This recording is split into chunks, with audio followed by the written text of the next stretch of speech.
Assetto Corsa Competizione is hitting its first birthday.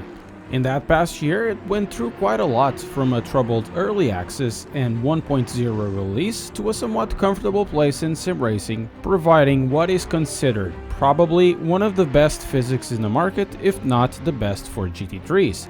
Today's video will be a revisit to this title, talking about how it is at this moment and what is announced for the near future. If you are new to Assetto Corsa Competizione or have postponed its purchase due to its state in the past, this video might be interesting for you.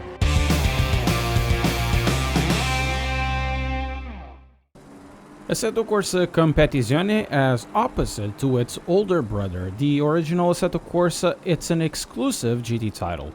Competizione is the official GT World Challenge video game, which is, at this moment, only offers the content based on Europe GT World Championship and the Intercontinental GT Challenge. As such, it doesn't support modding, as did Assetto Corsa, and the only content available at the moment are from those two championships, and that includes tracks and some of the classes.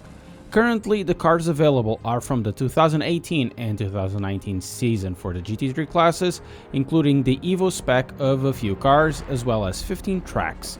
Outside the GT3 classes, there are two cars, namely the Lamborghini Super Trofeo and the 911 GT3 Cup, which is an amazing car.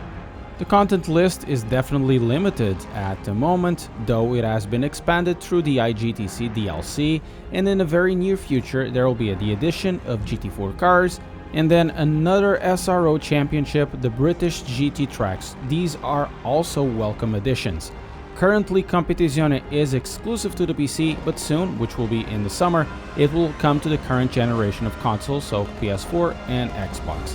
The roadmap is available on the site. The development of Assetto Corsa Competizione did certainly have focus in immersion and handling fidelity. Physics-wise, it has been always evolving and being perfected from what was already a great driving sim during the early access. All cars have their individuality, so a few drivers will have their preferences according to the driving style they use. The handling of front-engine cars is easy enough to use, and then there are the midships, which can be extremely tricky, but so rewarding once the driver knows what to expect and a convenient setup is used. The evolution of the physics over the course of these last few months brought a better tire model and chassis flex that make the driving even more connected and rewarding than before. These physics changes transfer to a change also in force feedback, which means that the few complaints that Competizione has gotten over the course of the last year or so of how muddy or laggy it felt is somewhat corrected. As of late, with the physics corrections, the force feedback now brings more information going over curbs or through mid-corner. It feels closer to the original Assetto Corsa force feedback, which should make some happy. While in the subject of handling, something related to it could be the setups. Something that Competizione does really well is to provide a set of setups that are actually usable, competent, and relevant to each specific track. A Monza setup will have very little aero, while Misano, it will be more supportive, and we'll also see the suspension setting change a bit to tackle the curbs better. These setups, while not being a feature on itself, it's a really welcome addition that greatly simplifies the process of racing and helps the user getting into the track. Competizione is a great looking game, very much related with the choice of the Unreal Engine 4. In my opinion, it holds the best graphics in sim racing, though it comes at a very high hardware cost. If you are able to get somewhere close to what it needs, graphics are great indeed. There's great volumetric lighting, great detail all around. The cars and tracks have an amazing attention to detail inside and out, to a point it becomes pure automotive pornography. Still, it's not exclusive of graphics alone, as the sounds are able to make any automotive buff have tingles all over the body. It's great stuff indeed. On the subject of graphics, the use of Unreal brings a complete 24-hour cycle with weather, volumetric lighting, which is also able to display HDR, furthering creating a better separation between lit and dim areas. All of the expensive graphical effects are well presented, like a very beautiful sunset, floodlights, car headlights, reflections all over. As for the weather system, it works quite well. There are a few options for weather progressions, and the track will respond to track usage as well as weather changes. It will dry up or start to become more saturated as rain falls. The weather system does work really well with the physics, as depending with the amount of rain, a few tactical choices can be made in terms of what tires to use. In Competizione, it's not always the case that rain tires are faster in the rain or the best choice as the weather develops. These little nuances make this sim much more fun to drive. Now, the graphical engine is not always perfect. First of all, performance will always greatly depend on the hardware and use case. VR performance is hit and miss. In my system, I can't get any settings to work conveniently with it. Some have better luck, but it does indeed require a very well-spec'd PC to run VR. Then, in order to look its sharpest, 1440p or better is definitely required to run Assetto Corsa Competizione. 1080 is okay, but for some reason it always looks a little bit blurry. For triple screen users, you'd be happy to know that support has been added a few months ago.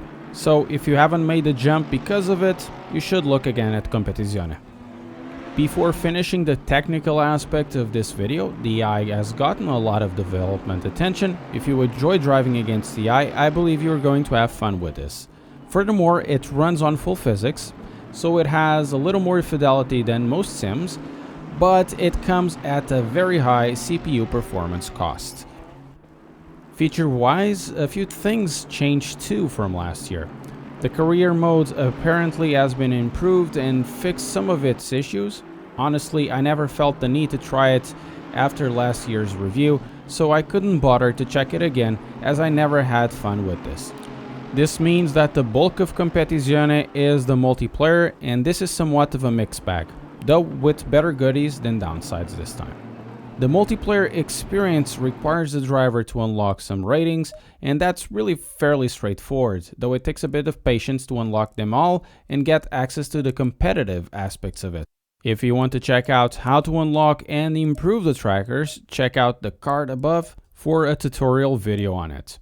The multiplayer part comes in a traditional sense of a multiplayer browser of sorts that is, common to a lot of sim racing titles.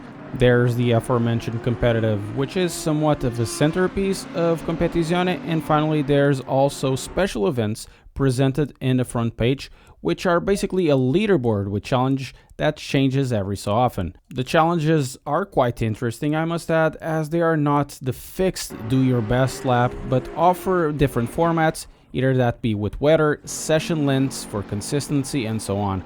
In my opinion, I really think that this take on a leaderboard is really a great one. As for the multiplayer side of things, there's two ways to get into a public match. Either that be through a quick join button that I never got it to work no matter how much I fiddle with the settings, so I always use the browser. The filters don't work on the browser, and for some reason there's still no way to sort the sessions by number of people or anything like this. Maybe this will change with 1.4, but searching for a match is a proper pain. On the good side, now some servers do have a minimum safety rating that will help with better racing experience for a public match. The changes done over the 1.2 and 1.3 updates made safety ratings something more central and harder to grind. It's not perfect, but it did have a massive positive effect in public racing. One thing that I was mostly critical about ACC during the early access and release phase was the lack of competitive matchmaking. Competizione added the competitive matchmaking, but only the bare bones. To access the competitive, a few ratings have to be unlocked with a safety rating that should be around 80. After registering to a race, it does split drivers. The netcode is okay, but not the best. It's workable. Kunos did improve the bumps and side-by-side action. I wanted to say more good things about it, but at this moment competitive needs more race options, more slots, more variety. Hopefully 1.4 will fix these issues, which will put me over the moon. Still, if you want some competitive action, competitive in Assetto Corsa Competizione I think will make you at least a little bit happy. Still, multiplayer wise, the best time I have had with it was in league races with Redline Motorsports. There's great racing there always, so if you want to have a look at it, check it out, the link will be in the description below. Assetto Corsa Competizione has been having a slow development over the course of the last year. It's far better than it was before, though I'm still confused why multiplayer doesn't have a bigger push, or why it took so long to develop some aspects of it.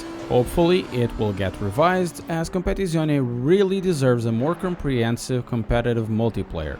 At the moment, it's a great driving sim, but it lacks variety, which could put off a few potential buyers.